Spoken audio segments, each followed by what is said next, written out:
A village in the mountains has been suffering constant attacks from an S-rank Fenrir, so they spent all of their savings to hire an SS-rank party to defeat it. The members of Flaming Dragon Fang are some of the strongest adventurers in the world, each with their own unique strengths. But then there's Kurt, and all he's good for is doing chores, so he's hiding behind a wall to avoid getting hurt. However, Kurt is the first person the Fenrir attacks once it arrives, so he is sent flying, and the other members of the party get ready for combat. Golnov orders Bandana to restrain the Fenrir, so she pulls out her wire and ties it up, but a second later the Fenrir breaks her back against a wall. Normally, Bandana would be confined to a wheelchair for the rest of her life, but with Marlefus on the team, she's healed within seconds and gets back to work. She uses a tree to anchor herself to the ground, giving Golnova an opening to aim for the Fenrir's head. So he jumps up and sets it ablaze with his magic sword. The villagers are so happy about the Fenrir's defeat that they prepare a feast for the party even though the village is almost broke, but Golnova absolutely hates this peasant food. He orders Kurt to prepare a decent meal for him instead, and Bandana asks him to make something special because today is the last day they are going to get to eat Kurt's cooking. Kurt doesn't understand what they mean by that, so he asks Golnova for an explanation, and he tells Kurt that as of today he is being fired. Kurt doesn't understand why they are firing him, so he asks Golnova if he did something wrong, but Golnova says the problem is that Kurt isn't doing enough. Sure, he handles the party's chores for them, but aside from that, he is completely useless in combat. And parties are only allowed to have 4 members, so if they want their party to become stronger, they need to replace Kurt with a powerful mage or at least someone who can handle themselves in a fight. Kurt pleads with them to let him stay in the party, but Golnova kicks him in the stomach because he is sick of listening to Kurt's whining. They don't need him anymore, and that's final. The next day, Kurt leaves the village on his own with nowhere to go and a wallet emptier than the abyss. Kurt eventually arrives in the city of Samela, and he is down to his last few pennies, so he really needs to find a new job soon. He finds a temp work agency and decides to give it a shot, so he walks in and is greeted by the receptionist. She asks him if he is here to hire someone or to look for a job, and after Kurt tells her he is here looking for work, she informs him that she will need to conduct an interview and aptitude test. First, she asks for basic details like his name, age, and hometown, so he tells her his name is Kurt Rockens, he's 15 years old, and he is from the Hass village in the Sheen Mountains. Kilshil had no idea that there was a village up in those mountains, but moving on, she asks him what his work history was like. Kurt tells her that he was a part of Flaming Dragon Fang, but all he ever did for them was basic chores, and he was recently fired. Kilshil is surprised to hear that Kurt was part of the S-rank party, and even if he didn't do much for them, having the party's name on his application will definitely help him find a new job. Kurt is glad to hear that, and now all he needs to do is complete the aptitude test so Kilshil can figure out what his strengths and weaknesses are. Aptitudes in this world are gifts granted by God, and if Kurt is lucky, he might discover a hidden talent today.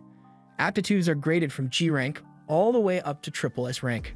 And the difference between aptitude ranks is so great that someone with a G rank sword skill would barely be able to swing a sword, while someone with an A rank sword skill could effortlessly split a rock in half. Kurt is excited to find out if he has a talent, but unfortunately, every single combat aptitude on his sheet is rated G rank, so he has no hope of ever taking on a combat role. Kurt immediately loses all hope, but Kilshil tells him there's still a chance that he might have a good trade skill like alchemy or blacksmithing. Although the technician who handles those aptitude tests is currently on vacation, so Kurt will have to come back next week to be evaluated. Kurt tells her he won't last that long because he's one loaf of bread away from being penniless, so he really needs to find a job today. Kilshil understands Kurt's situation, so she asks him to try lifting one of those sandbags over there. Kurt gives it a shot, and as he puts his hands on the bag, he gets a strange sensation, almost like the sand drained a bit of his mana. Anyway, he lifts the bag, and since he is strong enough to do that, Kilshil thinks he should be able to handle construction work. She tells him that Margraviate of Takon is currently recruiting workers to help repair the city walls, so Kurt should be able to get a job there if she writes a letter of recommendation for him. Kurt is grateful for her help, so he immediately heads out to meet the Margrave. The Margrave sees the letter saying that Kurt wants to work here, but he honestly doesn't think Kurt looks like he can handle construction work.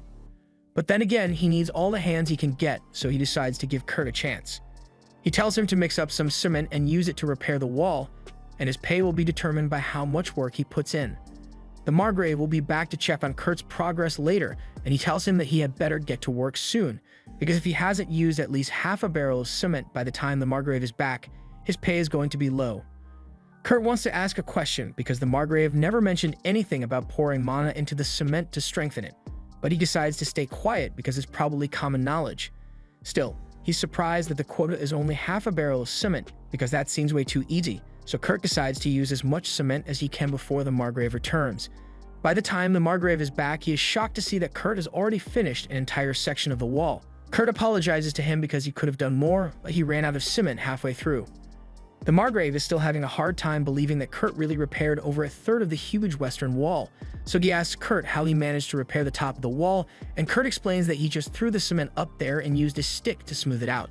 Normally, the Margrave would call Kurt a liar because that sounds impossible, but Kurt clearly managed to make it work, so he has to be telling the truth. He asks Kurt how long he plans to work here, and Kurt says he just needs the job for a week, and the Margrave is glad to hear that. He tells Kurt that he has done enough work for today so he can go home now. He doesn't have enough money on him to pay Kurt for all the work he did, so he hands him a small pouch of money and promises to send him the rest through the temp agency. Kurt is amazed because even the small pouch has more money in it than he ever could have made when he was working for the Hero Party. Over the next few days, Kurt continues to work hard on repairing the wall, but all of a sudden, the Margrave tells him he is being fired.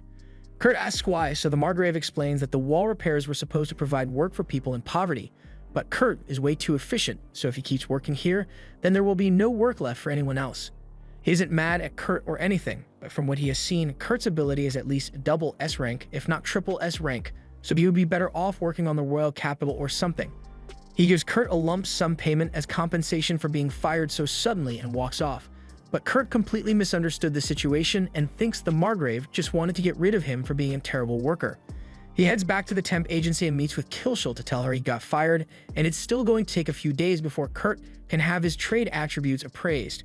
Just then, they hear a commotion over at the front desk, and it looks like a girl is trying to set up a recruitment ad, but the receptionist at the desk tells her that no one would agree to work under such terrible conditions with what she's offering. Even so, the girl keeps insisting that the receptionist should try to find someone, and she's starting to cause a disturbance, so Kilshel goes over to see what the problem is. Kilshel's coworker tells her that this girl wants to recruit a miner to excavate a mountain that hasn't been explored, but she is refusing to offer an upfront payment and insists on paying only if the excavation is successful. Kilshel agrees that no one in their right mind would ever agree to those terms, so she tries to convince the girl to hire investors to develop the mine. But the girl says she can't do that because if she doesn't pay the taxes by the end of the week, they'll impound her mine. Just then, Kurt walks up and says he is crazy enough to take a job like that. After all, back in his village, he used to help with the mine excavation, so he has a decent amount of experience. Kilshel asks Kurt if he is sure he wants to accept, because with the contract the girl is offering, it is entirely possible that he won't get paid at all. Before Kurt can respond, the girl cuts him off and says she was actually hoping to hire a brawny dwarf, not a helpless-looking boy, so she would feel bad making Kurt do it. However, any dwarf would require an upfront payment of at least 10 silver, and the girl doesn't have that much money to spare, so she decides to take Kurt after all. As Kurt and the girl leave, Kilshel feels bad for letting him take that job because it probably isn't worth the time. Honestly, she thinks Kurt would be better off working in a brothel because she would pay a lot of money to spend the night with him. While she's daydreaming about Kurt, her coworker gets her attention and tells her that a bank transfer just came through.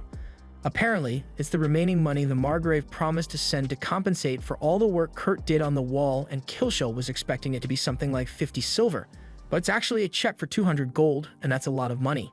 She is so shocked Kurt was actually able to make that much money that she accidentally stumbles over the sandbags on the floor. Her coworker comes over and tells her to be careful with those because they aren't regular sandbags. They are actually used to measure the amount of mana a person possesses, and they are supposed to get heavier when someone with a large mana reserve touches them. They usually don't react with regular people, so Kilshel is able to pick it up fairly easily, but she remembers seeing Kurt struggle a lot when he picked it up a few days ago, so she's starting to wonder if he is really just a normal kid. Meanwhile, Kurt and Ulycia are walking into the forest to get to her campsite, but when they get there, Kurt is a little concerned because there's only one tent. Ulycia says the tent is big enough for the two of them to sleep together, but Kurt says he'd never be able to go to sleep if he's lying next to a cute girl like her. After hearing Kurt call her cute, Ulycia gets upset because she thinks he's just trying to flatter her, but Kurt says he really does think that Ulycia is cute. Ulycia realizes Kurt genuinely meant it, so she lets go and hands him a potato for dinner. It's just a basic boiled potato, but it has been so long since anyone has cooked for Kurt, so he really appreciates it. He is also grateful for the fact that Ulycia is sitting with him to eat, because Golnova and the others from the Hero Party always refuse to let Kurt eat in the same room as them. Later that night, Kurt and Ulycia go to bed, but Kurt is having a hard time sleeping because Ulycia went to bed in her underwear. He will never be able to go to sleep with stiff wood, so he decides to leave the tent for the night and sleep outside. Once Kurt leaves the tent, Ulysses opens her eyes because she was just pretending to fall asleep. She intentionally went to bed in her underwear to see if Kurt was the kind of person to assault her in her sleep, but now she knows he's a good guy. The next morning, Ulysses wakes up and leaves the tent. She finds Kurt sleeping over by a tree, and she feels a little bad about making him sleep out here, but then she notices that her jacket is fixed. Kurt soon wakes up, so she asks him if he's the one who repaired her jacket, and he confirms it. She's impressed that he has so much talent for sewing, and she's starting to wonder if he is really going to be good at mining. But it's too late to find someone else, so they had better get to work. Kurt asks Ulysses if she has decided on a location to begin mining yet, but she was just going to dig in random locations and pray to find some valuable ores. Kurt tells her she'll never find anything if she searches like that, and he happens to know of a much more efficient way. He takes Ulysses to a section of the mountain, and after looking around for a bit, he finds a rock full of gemstones. Ulysses is shocked that he found it so easily, but in a matter of minutes, Kurt has located every single gemstone in this section of the mountain. Ulysses can hardly believe it because if she sells all of these gems, she'll be able to pay off her debt, but Kurt tells her she can't sell them. Ulysses realizes he's right since Kurt was the one who found all of them, so he gets to keep the money. That's not what he meant. He was just trying to tell her that the gems will be more valuable if he turns them into magic crystals first. Kurt is right about that, but Ulysses says there are only 10 mages in the entire kingdom who are skilled enough to turn gems into magic crystals. But while she was saying all that, Kurt just finished turning a gem into a magic crystal. Ulysses is too stunned to speak because not only did Kurt create a magic crystal, but he did it instantly when even the most experienced mages spend at least an hour to make a single magic crystal. After Kurt finishes turning all the gems into crystals, he agrees to let Ulysses go sell them, so she heads out while he stays behind on the mountain because he has a few things he wants to finish doing first. Ulysses heads to the city's customs agency and tells them that she wants to sell some magic crystals in the royal capital. But magic crystals are incredibly valuable, so the agent asks her where she got these. There's no way he would believe her if she told him that a random boy created them, so she flashes her royal family emblem to get him to stop asking questions. This is kind of a bluff since she stopped working for the royal family a while ago and they just forgot to take her emblem away. But it does the trick, so the customs agent allows her to use the teleportation circle to go to the capital. Once she's there, she heads to the shop of an old friend and she tells Mimiko that she has some magic gems to sell. Mimiko takes a look at them, and at first they don't seem like they'd be worth much, but upon closer inspection, she discovers that they have 10 times the normal amount of mana imbued in them, so these crystals are worth 10 gold each. Ulysses is at a loss for words because Kurt gave her 50 of these, so Mimiko casually hands her a bag of 500 gold coins. But before Ulysses leaves, Mimiko has 2 requests to make. First, she wants Ulysses to promise to only sell crystals like these at this shop because it would be a disaster if crystals that are this powerful were allowed to circulate without regulation. And secondly, she wants to know the name of the person who created the crystals. Ulysses agrees to the first condition, but she says she can't tell Mimiko the name of the crystal's creator because she'd have to ask him for permission first. Mimiko is a court mage for the royal family, so she tries using her position to order Ulysses to give up the mysterious mage's information, but Ulysses doesn't work for the royal family anymore, so she isn't obligated to obey Mimiko. Mimiko realizes she isn't going to be able to convince Ulysses to give up Kurt's information, so at least asks her to make sure he doesn't wander off to another nation. She also wants Ulysses to tell him that if he agrees to come work for the royal family, Mimiko is prepared to grant him the title of Count and full access to the Royal Research Lab and all its benefits. Ulysses then leaves Mimiko's shop, and the next morning she returns to the mountain to meet up with Kurt, but she is shocked to find that Kurt built a whole ass house in the time she was gone. This was the end of episode 1. Subscribe to not miss the next part.